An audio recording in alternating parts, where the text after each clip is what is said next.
दोस्तों आज से हम एक न्यू सीरीज स्टार्ट करने जा रहे हैं जिसकी स्टोरी काफी बढ़िया होने वाली है क्योंकि इसमें हमें चैन ली नाम के एक लड़के की कहानी दिखाई जाएगी जो अचानक से मार्शल आर्ट वर्ल्ड में पहुंच जाता है और वहां पर वो काफी कमजोर डिसाइपल होता है जिसका सारे लोग मजाक उड़ाया करते थे। लेकिन चैन ली जो होता है वो खुद में ठान लेता है कि वो एक दिन इमॉर्टल बनकर दिखाएगा, जिसके बाद सारे लोगों का मुंह बंद हो जाएगा जो भी उसका मजाक उड़ाते थे, और तब वो सबसे ज्यादा पावरफुल कल्टिवेटर बनते हुए दुनिया से सारे इस बुरे लोगों का खात्मा कर देगा। तो क्या चैन ली ये कर पाएगा या फिर नहीं, यही हमें इस सीरीज में दिखाया जाएगा। तो एपिसोड 1 की स्टार्ट में हमें इस सीरीज के बारे में बताया जाता है कि इस सीरीज में हमें इमॉर्टल वर्ल्ड को दिखाया जाएगा जहाँ पर कल्टीवेटर को हर एक चीज मिल सकती है, जिस भी चीज का इस्तेमाल वो कल्टीवेशन करने में चाहता है। लेकिन जहाँ यहाँ पर इतनी सारी चीजें मिलेगी वहाँ पर जान का खतरा सबसे ज्यादा है, क्योंकि कभी भी आपके पास कोई पावरफुल कल्टीवेटर आकर आपसे लड़ाई करते हुए आपकी जान ले सकता है। इसलिए इस दुनिया में कमजोर लोगों की कोई जगह नहीं है। अगर आपको यहाँ पर सर्वाइव करना है तो सबसे पहले खुद को पावरफुल बनाना पड़ेगा। यहाँ पर जितनी अच्छाइयाँ हैं उतनी ही बुराइयां भी है, इसलिए अब आपके ऊपर है कि आपको पावरफुल बनके बुराइयों का खात्मा करना है या फिर कमजोर रहते हुए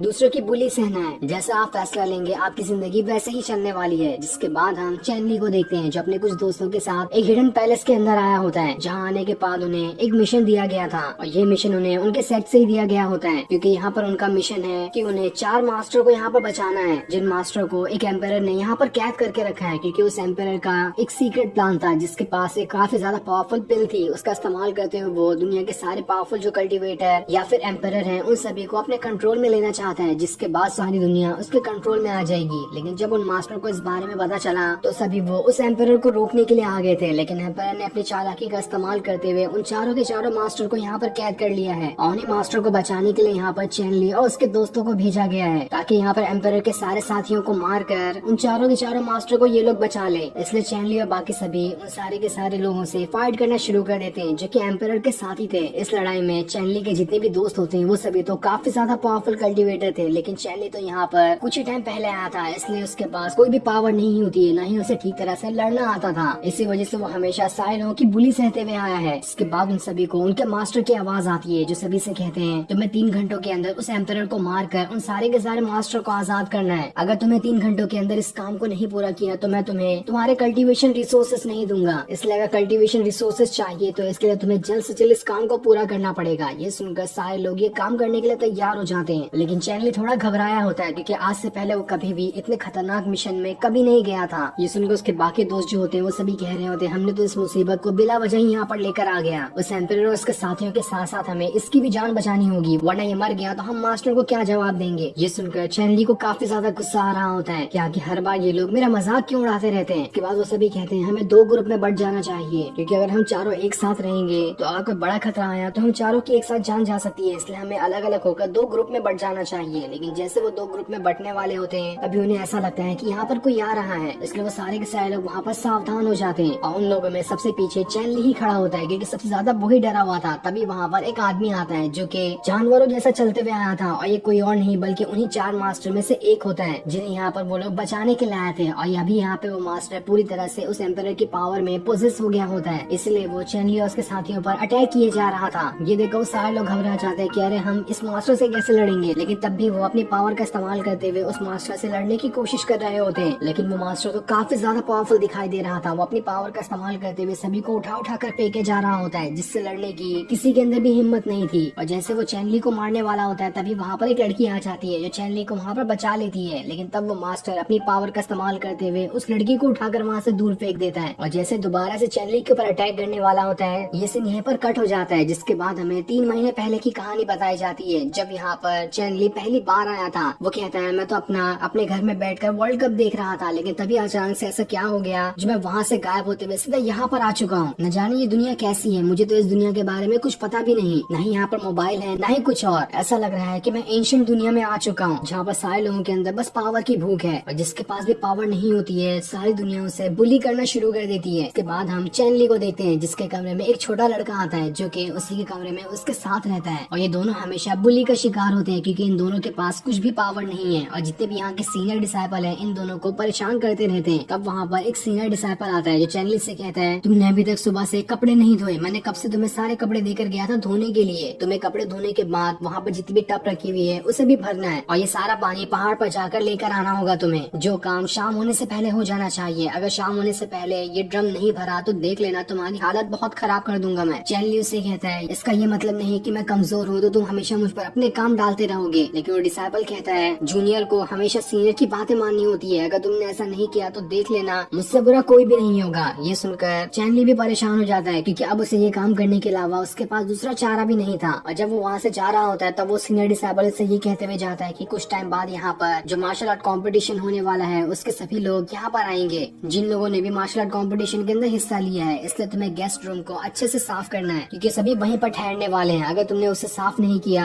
तो मैं इसकी भी सजा तुम्हें बहुत अच्छे से देने वाला हूँ। ये सुनकर चैन ली परेशान हो जाता है कि उसे तो दिन भर काम ही करना पड़ता है, इसलिए मैं जल्द से जल्द खुद को पावरफुल कल्टिवेटर बनाऊंगा जिसके बाद मैं सारे लोगों का सीनियर बन जाऊंगा। और जब मैं सीनियर बना तो मैं इन सभी को ऐसे ऐसे काम दूंगा कि जिसके बारे में ये लोग तो सोच भी नहीं सकते। जिसके बाद वो छोटे बच्चे के साथ पानी भरने के लिए जा रहा होता है और वो दोनों आपस में बातें करते हुए उस पानी भरने के लिए चले जाते हैं। और जब चैन ली पानी भर के वापस आता है तो उसे गेस्ट रूम को साफ करना होता है। तब उसे वहाँ पर कुछ और लोग भी दिखाई देते हैं जो सभी मिलकर गेस्ट रूम को साफ कर रहे थे। और ये लोग वही होते हैं जो अभी 3 महीने बाद चैन ली के साथ उन मास्टर को बचाने और एम्परर को मारने के मिशन पर निकलेंगे। लेकिन तब चैन ली को वहाँ पर एक लड़की दिखाई देती है जिसका नाम जीवी था और वो उसे पहली बार जब देखता है तो उसे देखते ही रह जाता है क्योंकि वो उसे काफी ज्यादा सुंदर दिखाई दे रही थी। पर उसे देखकर वो थोड़ा शर्मा भी जाता है कि आखिर मैं किस दुनिया में आ गया जहाँ बस सारे लोग तो टकले होते हैं और मुझे टकला होने के बाद जीवी के सामने खड़े रहने से शर्म आ रही है। तब ये देखकर जीवी जो होती है चैन ली से कहती है तुम तो यहाँ के एक मॉन्क हो और मॉन्क तो सारे ऐसे ही रहते हैं तो तुम्हें घबराने की जरूरत नहीं है, तुम बहुत अच्छे दिखाई दे रहे हो। लेकिन तब वहाँ पर जो दूसरा डिसाइपल होता है वो चैन ली का मजाक उड़ाना शुरू कर देता है कि ये तो किसी काम का नहीं है, इसलिए चैन ली उसे समझाने के लिए जाता है। लेकिन तब वहाँ पर कुछ और डिसाइपल भी आ जाते हैं जिनमें सबसे सीनियर डिसाइपल जैंक होता है जिससे सारे के सारे डिसाइपल अपना सीनियर ब्रदर कहते हैं क्योंकि सबसे ज्यादा पावर उसी के पास है। और वो यहाँ पर आकर दूसरे वाले डिसाइपल से कहता है तुम्हें चैन ली के बारे में ऐसा नहीं कहना चाहिए था, इसलिए मेरे सामने उससे माफी मांगो। ये सुनकर जो डिसाइपल होता है चैन ली से माफी मांगना शुरू कर देता है। ये देखकर चैन ली जैंक का शुक्रिया करता है, उसका शुक्रिया करते हुए वहाँ से चला जाता है। जिसके बाद चैन ली अकेले में सोच रहा होता है कि आखिर मैं इस दुनिया में कैसे आ गया, मुझे अपनी दुनिया में वापस जाना है, मैं यहाँ पर ठीक तरह से नहीं रह सकता, मैं खुद नहीं जानता ढंग से कि यहाँ के रूल क्या है। और जहाँ तक कि मुझे लगता है कि मुझे सबसे पहले खुद को पावरफुल बनाना पड़ेगा। एक बार मैं पावरफुल बन गया तभी शायद कोई रास्ता हो सकता है इस दुनिया से बाहर जाने का, उसके बगैर तो मुझे नहीं लगता कि कोई दूसरा रास्ता होगा इस दुनिया से बाहर चले जाने का। अब रात को चैन ली जब सो रहा होता है तब उसके पास वो छोटा डिसाइपल आता है जो चैन ली से कहता है क्या तुम नहीं जाने वाले मार्शल आर्ट कंपटीशन देखने के लिए? देखो मार्शल आर्ट कंपटीशन कब का स्टार्ट हो चुका है, उसमें तो जीवी ने क्या परफॉर्मेंस दिखाई है, उसके सामने तो कोई टिक ही नहीं पा रहा, वो एक ही अटैक के अंदर सारे लोगों को हराते हुए जा रही है, तुम्हें भी वहाँ पर चलना चाहिए, तुम्हें बहुत मजा आएगा। लेकिन जब चैन ली उससे कहता है तुमने मुझे तो सारी चीजें बता ही थी, अब मैं वहाँ पर जाकर क्या करूंगा, इसलिए अब मैं नहीं जाने वाला वहाँ पर। जिसके बाद वो